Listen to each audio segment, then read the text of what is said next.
Welcome, Night Owl. I'm glad you've joined me for tonight's slow, steady journey through the courts and corridors of long ago, a gentle, reflective look at some of the most infamous and troubled kings who once wore crowns.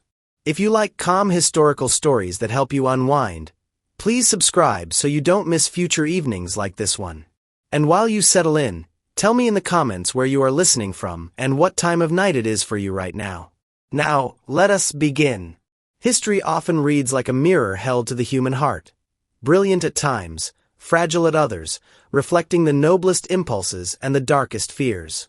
Kings and queens sit in that mirror as figures magnified by power. Their triumphs can be vast, and their failures can echo for generations. Tonight we will move slowly through their lives, listening to what their decisions and their suffering teach us about power, loneliness, and the vulnerabilities that lie beneath the trappings of rule. Our first scenes take us to medieval France, to a young monarch who began his reign amid warmth and hope and whose life later became a study in sorrow. As a boy, he inspired affection and confidence. People called him beloved. He was young, festive, a figure of chivalry and light. But on a single winter night of revelry, everything changed. A masquerade descended into horror. Costumes soaked in pitch caught alight, and flames leaped through the hall. Men burned, panic spread, and though the king escaped physical injury, the shock burned deeper than any wound could. In the months that followed, he changed. He began to forget names, to claim he might shatter like fragile glass, to howl in the corridors as if some animal had taken him. He stopped caring for his clothes, he refused to bathe, and yet in brief, heartbreaking moments he could be lucid, gentle, and full of melancholy. Those moments made his decline all the more tragic, because they showed what had been lost and what might have been. Around him, the realm wavered.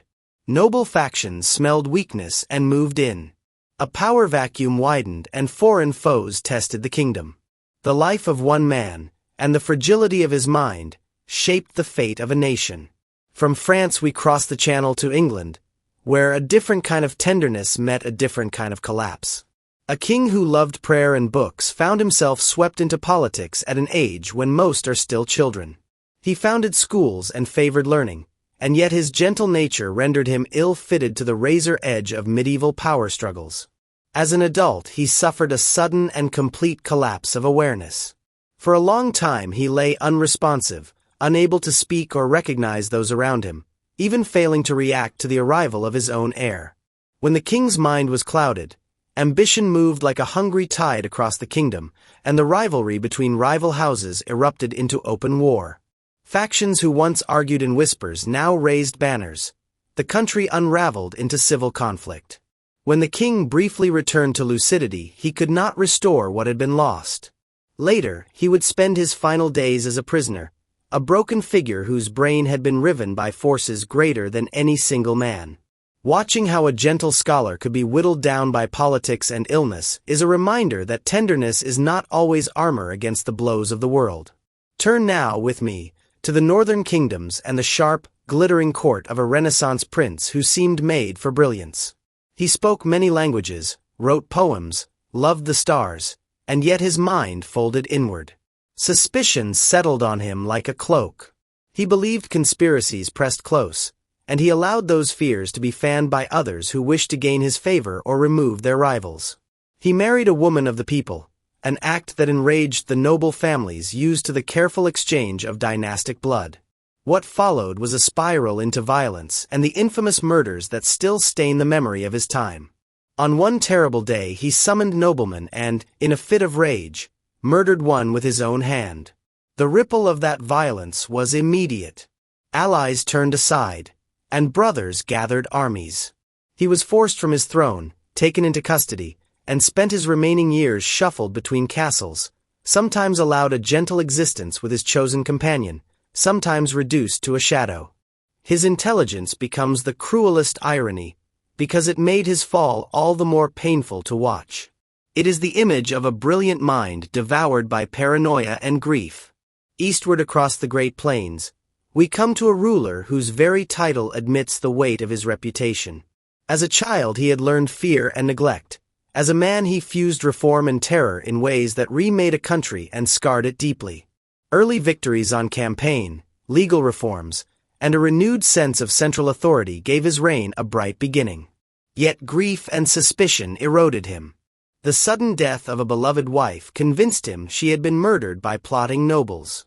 From that point, the hand that once signed laws began to sign sentences of exile and death. He established a private domain and a personal police force loyal only to him. They wore black and rode into the land like a storm, enforcing terror, confiscating property, torturing and executing on suspicion. Entire cities were punished, suspected of betrayal. Peoples and provinces learned fear as policy. In a most bitter turn, his rage reached his own household. In a quarrel that remains one of history's most tragic scenes, he struck his heir so violently that the wound would prove fatal. The grief that followed did not soften his rule. It unmoored it. By the time he died, living memory of his earlier reforms was tangled with nightmares of massacre and cruelty. His legacy is complex. A ruler who strengthened the machinery of the state yet left behind a culture of terror and a fragile succession that would later plunge his country into chaos. Across centuries and borders, other courtiers and emperors suffered different, sometimes stranger afflictions. One emperor collected curiosities, filling his halls with the odd and the marvelous. Fossils, instruments, alleged unicorn horns, and yet he withdrew from rule, convinced at times that his own body was fragile as glass. He patted his garments and feared being touched.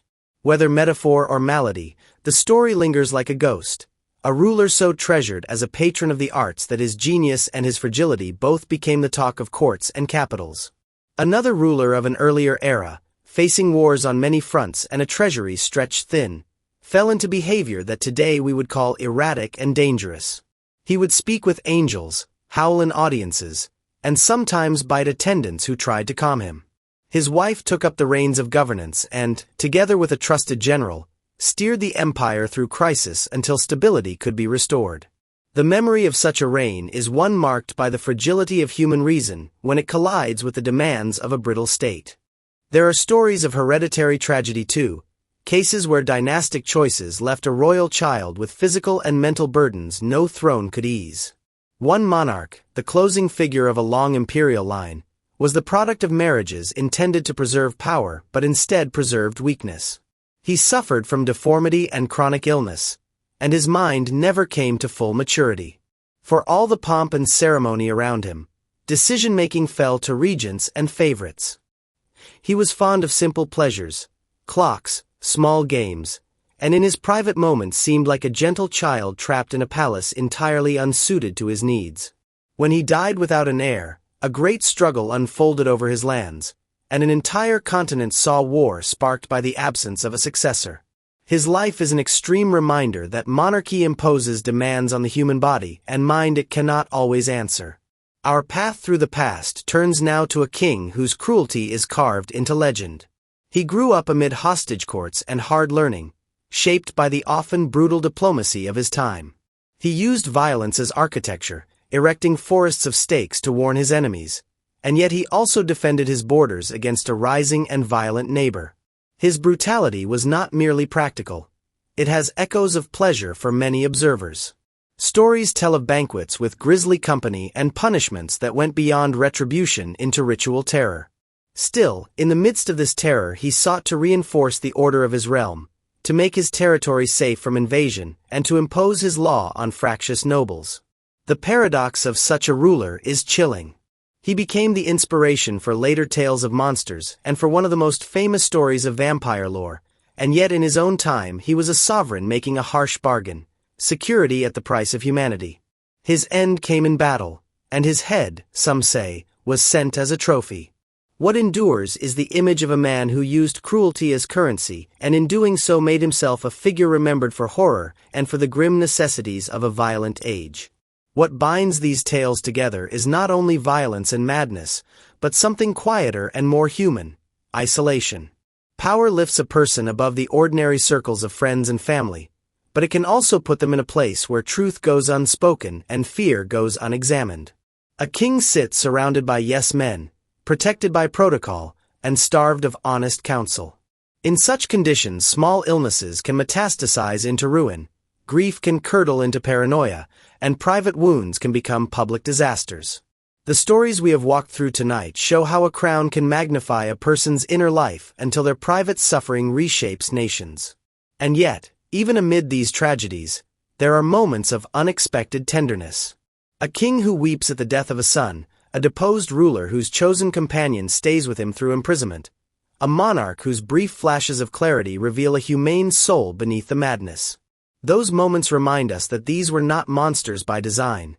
They were human beings, complicated and fallible, sometimes heroic, sometimes monstrous, often both at once. To reduce them to caricatures does them a disservice and also blinds us to the lessons their lives can offer. One lesson is the vital need for compassion in leadership, and the capacity for systems to fail the people inside them.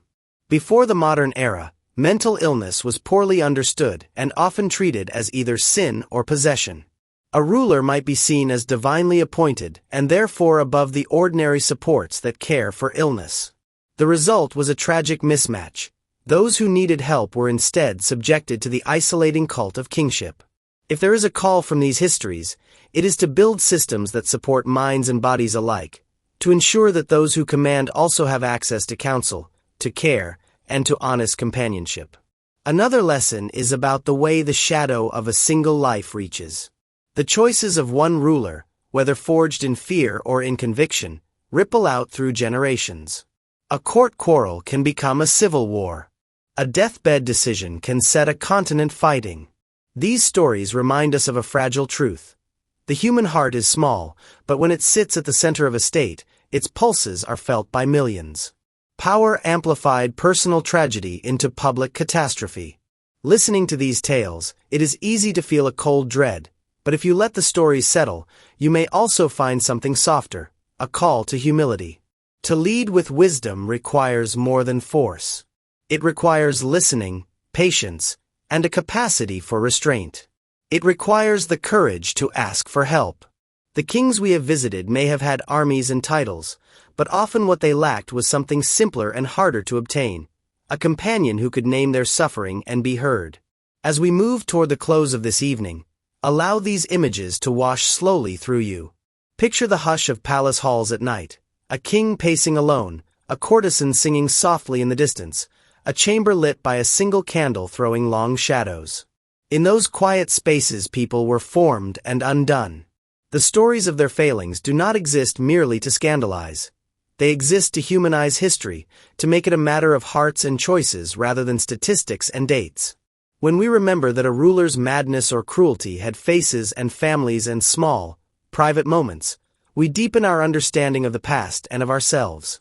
Before we part for the night, I want to leave you with a gentle invitation. Think, if you will, of one story tonight that surprised you, one detail that shifted the way you see a king or a kingdom.